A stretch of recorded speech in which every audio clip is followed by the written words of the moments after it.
Greetings, Saints. This is your rector, the Reverend Thomas Ramick Jr., and I'm coming to you from the playground outside our wonderful church because the gospel passage pointer for this coming Sunday talks about the fact that whoever welcomes a child in Jesus' name welcomes Jesus.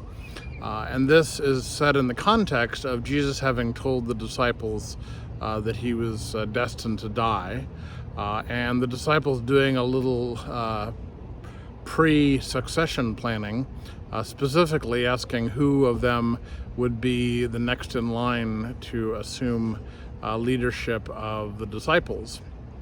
And Jesus asked them what they are talking about, and they declined to tell him because, of course, it's bad form to plan your succession to your leader when your leader is still alive. So they chose not to say anything. And Jesus took a little child and said, whoever welcomes this child welcomes me. And he did so not because children were precious at the time, but specifically because children weren't precious at the time. We think of children as precious and beloved, and we used to have baby on board stickers and all kinds of things that hold up children as precious and beloved in our society. But that was not always the case. In Jesus' time, children were looked at as liabilities, and as they often would die. Child mortality was much higher than it is today.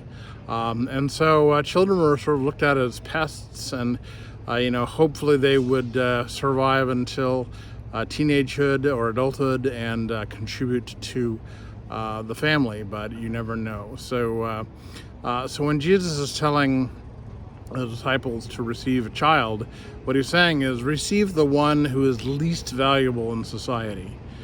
Receive the one who is least valuable, and you'll be receiving me.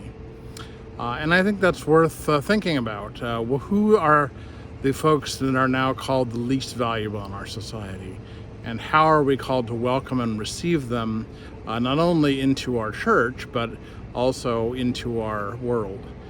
We certainly have a challenge with receiving immigrants, and that's currently top of mind as we engage in some political discourse.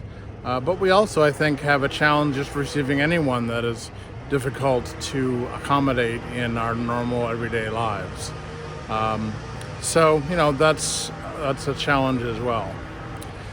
But the scriptures in general for this coming Sunday talk about the fact that we are called to be servants of God and servant leaders.